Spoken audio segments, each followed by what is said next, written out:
Very Last First Time by Jan Andrews. Eva Padalat lived in a village on Ungava Bay in northern Canada. She was Inuit, and ever since she could remember, she had walked with her mother on the bottom of the sea. It was something the people of her village did in winter when they wanted mussels to eat. Today, something very special was going to happen. Today, for the very first time in her life, Eva would walk on the bottom of the sea alone. Eva got ready, standing in their small, warm kitchen. Eva looked at her mother and smiled. "Shall we go now?"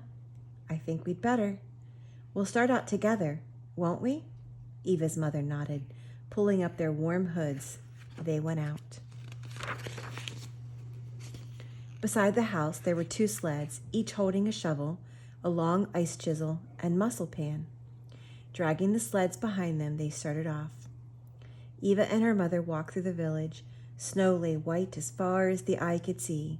Snow, but not a single tree, for miles and miles in the vast northern tundra. The village was off by itself.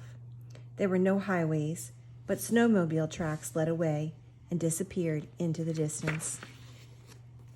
Down by the shore, they met some friends and stopped for a quick greeting.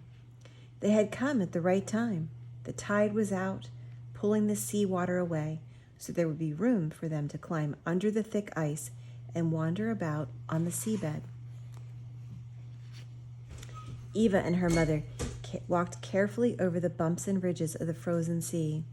Soon they found a spot where the ice was cracked and broken. "This is the right place," Eva said. After shoveling away a pile of snow, she reached for the ice chisel. She worked it under an ice hump and heaving and pushing with her mother's help, made a hole.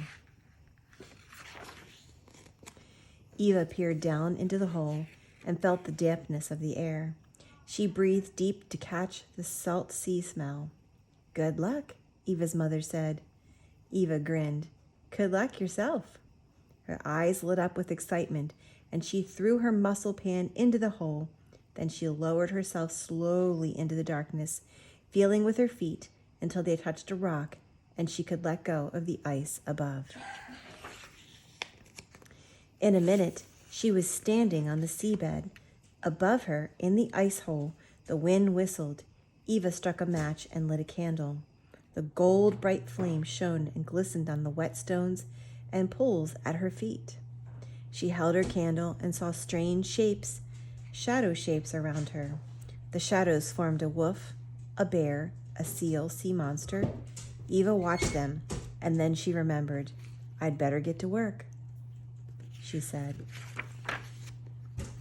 Lighting 3 more candles, she carefully wedged them between stones so she could see to collect mussels. Using her knife as a lever, she tugged and pried and scraped to pull the mussels off the rocks. She was in luck. There were strings of black-blue mussel shells, whichever way she turned. Alone for the first time, Eva was so happy she started to sing. Her song echoed around her, so she sang louder. She hummed far back in her throat to make the echoes rumble. She lifted up long strings of mussels and let them clatter into her pan. Soon her mussel pan was so full she had time to explore. She found a rock pool that was deep and clear. Small shrimps in the water darted and skittered in the light from her candle. She stopped to watch them. Reaching under a ledge, she touched a pinky purple crab. The fronds of the anemones on the ledge tickled her wrist. Beyond the rock pool, seaweed was piled in thick, wet, shiny heaps and masses. Eva scrambled over the seaweed up and onto a rock mound. Stretching her arms wide, tilting her head back, she laughed, imagining the shifting, waving, lifting swirl of seaweed when the tide comes in. The tide. Eva listened. The lap of the waves sounded louder and nearer. Whoosh and roar. Whoosh again. Eva jumped off the rock, stumbled, and her candle dropped and sputtered out. She had gone too far. The candle she had set down between the stones had burned to nothing. There was darkness, darkness all around. "Help me," she cried, but her voice was swallowed. "Someone come quickly." Eva closed her eyes. Her hands went to her face. She could not bear to look. She felt in her pockets. She knew she had more candles there, but she could not seem to find them. The tide was roaring louder, and ice shrieked and creaked with its movement. Eva's hands groped deeper. She took out a candle at last and her box of matches, but her fingers were shaking and clumsy. For a long, forever moment, she could not strike the match to light the candle. The flame seemed pale and weak. Eva walked slowly, fearfully, peering through the shadows, looking for her mussel pan. At last she found it and ran stumbling to the ice hole. Then looking up, Eva saw the moon in the sky. It was high and round and big.